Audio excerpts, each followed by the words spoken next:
Yan po mga kalapatids, ang lakas po ng ulan. Ito nga po ating mga kalapate, nag-release po tayo ng ipot kasi pinapasok po ng tubig ang ating loop. Kaya malambot po silang linisin. Nga po, ayun, naliligo po yung iba sa ulan, no? Ayan po, lumiligo yung iba sa ulan, no? Yan, ang lakas po ng ulan dito. Grabe. Grabe po ang ulan, grabe.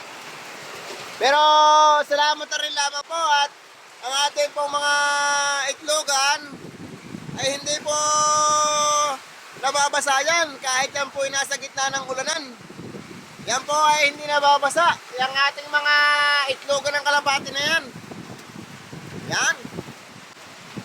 Kahit pa ho bagyo-bagyo yan, hindi ho kaya liparin yung ating loop.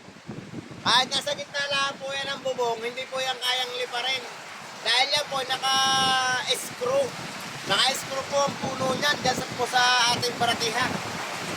Yan po. Yan, malinis na po. Malinis na, kalang galawan. Ayan nga po pala, yung tatlo.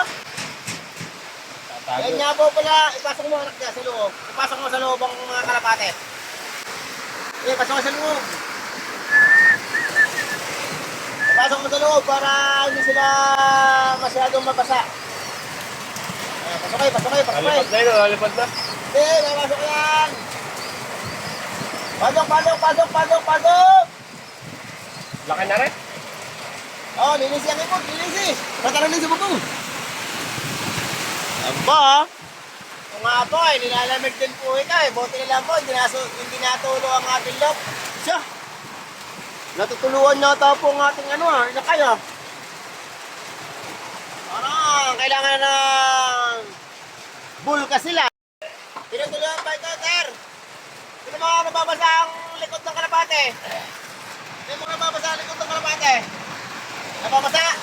I-adjust mo. Adjust. Yeah, good. Isama mo to. Isama mo plywood. Yung. Para hindi sila malamigan.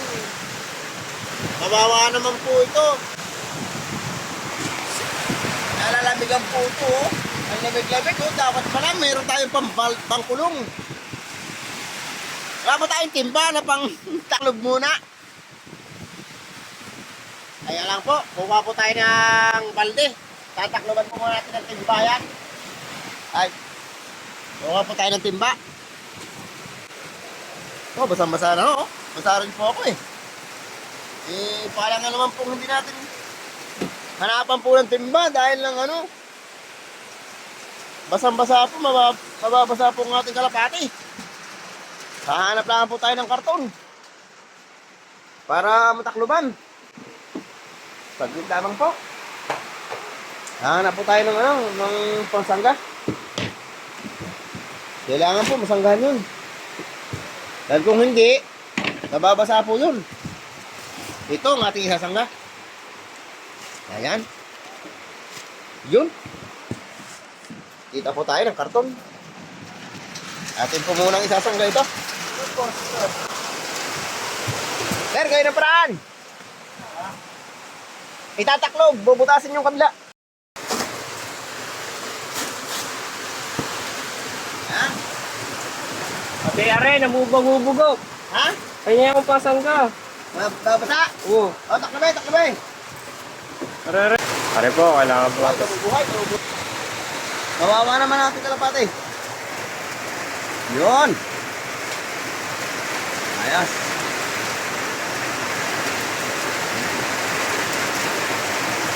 Yan, okay na yan.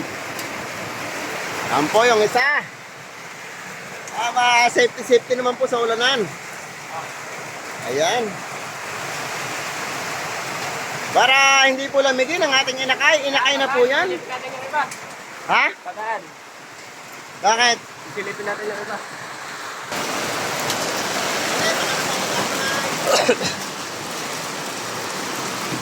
Itong basang-basa. Mga kalapatids, hindi sila nababasa.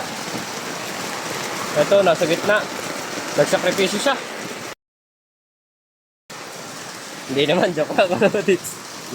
Mga kalapatigos, yan na, basang-basa na.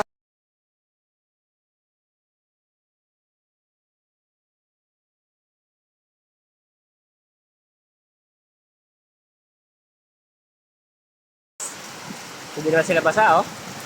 Napakagaling. Hindi mo lang sila nabasa.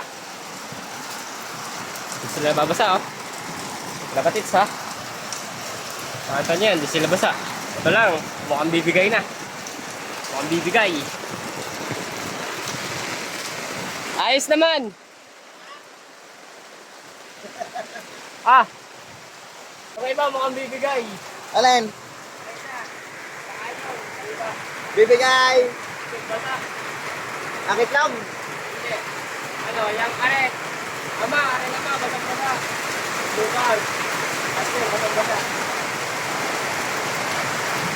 Ayan po. Ginawa po natin ang paraan kasi parang bagyo po. Yung lakas, oh. Mga kalapatid, kita nyo yan kung gano'ng kalakas ang ulan. Mag-iisa tayo, di ba?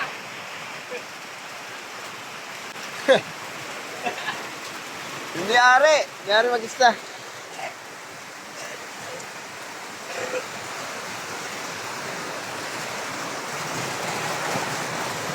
Oo. Ang ganda na rin natin ano ka rin. Hindi na nababasa. Ayaw mag-ama. Hindi na daw nabasa. Pero yung nagbuwak dito sa may dulo. Hindi na. Ito yung nagbuwak. Ay, puti nga. Ay, si puti nga. Ano pa pauli-uli. Hindi wala nababasa ka jokte. Mag-ama yan, mag-ama. Ibinalik ko na ang lahi niya doon sa kanyang ama. Baka makapagpa-brown tayo. Yung mga kalapatits, yung nagsabi sa akin na hindi nababasa, nababasa po ang loob kasi open po ang ating yung area natin open. Siyempre yung Ampiyas po, ay di mababasa nga po Bakit natulong kayo mangyari? ang sahig. Wala. Ay, si Mang yan po, safety, oh. Lakas. Ayan o, safety yan. Mababa. Lakas. Dahil. Bye guys. Ano pong isa, are? Ay, guys, kami ho'y bababa na at masyadong malakas ang ulan. Yan.